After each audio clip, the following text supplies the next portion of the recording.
ჯერავს რომ მერტი გადაარჩენს. ხალხის იმედიც მაქვს. ნუ იქნებ შეგროვდეს, იქნებ დაგვეხმაროს ხალხი. ნუ შეგროვდეს და წავიყვანოთ უშველოდ.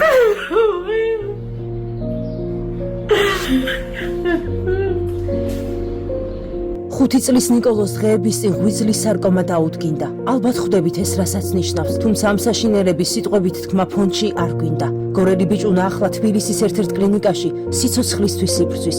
არ დავუშვათ რომ ეს პატარა ანგელოზი ვერაგმა სიკვდილმა წაგვართვას. აქამდე ისე მოვედით 5 წლის გახდა არაფერი არ სტკიებია საერთოდ. ეს იყო შოკი უცბად ამხელა. ის რომ აქვს ღვიძლის სარკომა. მე შინია რამე არ მოვიდეს. რო გინდა რომ უშველო და არ შეგვიძლია, მე ვფიქრობ იმას რომ არ გაქვს იმდენი თანხა, რომ სადმე წაიყვანო და შენი შვილი გადაარჩინო. გინდა რამით დაეხმარო და მე ეხმარებ.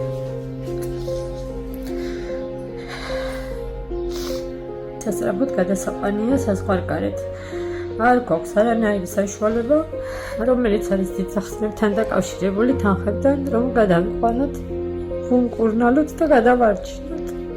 ღვთისმიერო ადამიანებო, გევედრებით გულგრილი არ დარჩეთ სასოწარკვეთილი დედის სრემლების მიმართ. ნიკოლოზის გადასარჩენად ქართველი ექიმები ყველაფერს აკეთებენ და ამ დრომდე სწორედ მათი ძალისხმევის შედეგად არის ბავშვი ცოცხალი, რა თქმა უნდა უფლის შემწეობით. მაგრამ იქიდან გამომდინარე რომ ბიჭუნას ჰოსპიტალიზება ისე დროს მოხდა რომ მდგომარეობა უკვე კრიტიკული იყო, ამიტომ ახლა ერთი წუთის დაკარგვაც აღარ შეიძლება და ბავშვის სასწრაფოდ საზღვარგარეთ არის გადასაყვანი. გონიერმა ბავშვმა ჩერნოვეცკის ფონდის კორესპონდენტს კითხა, თუ როდი შეძლებს თავის მეგობრებთან თამაშს. მერთო, როგორი ძნელი იყო ამ სიტყვების მოსმენა. ახლა ის დროა რომ მთელი საქართველო უნდა გავერთიანდეთ. ნიკოლოზის შეჭირვებულ ოჯახს ზოგჯერ საკვების ფულიც კი არ აქვს და საზღვარგარეთ გადაყვანაზე ხომ საუბარი ზედმეტია. დღეს ნიკოლოზი თითოეული ჩვენგანი შვილია. გადავარჩინოთ ჩვენი შვილი. ერთად დავამარცხოთ სარკომა. ერთად ჩვენ შეუძლებელსაც კი შევძლებთ.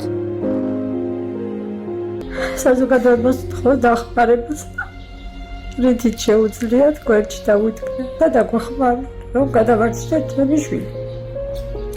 ყველას მადლობას მოვუხდით თითოეული ერთი თეთრისთვისაც კი. გადარიცხეთ ნებისმიერი თანხა ჩერნოვეცკის ფონდის ოფიციალური საიტის მეშვეობით.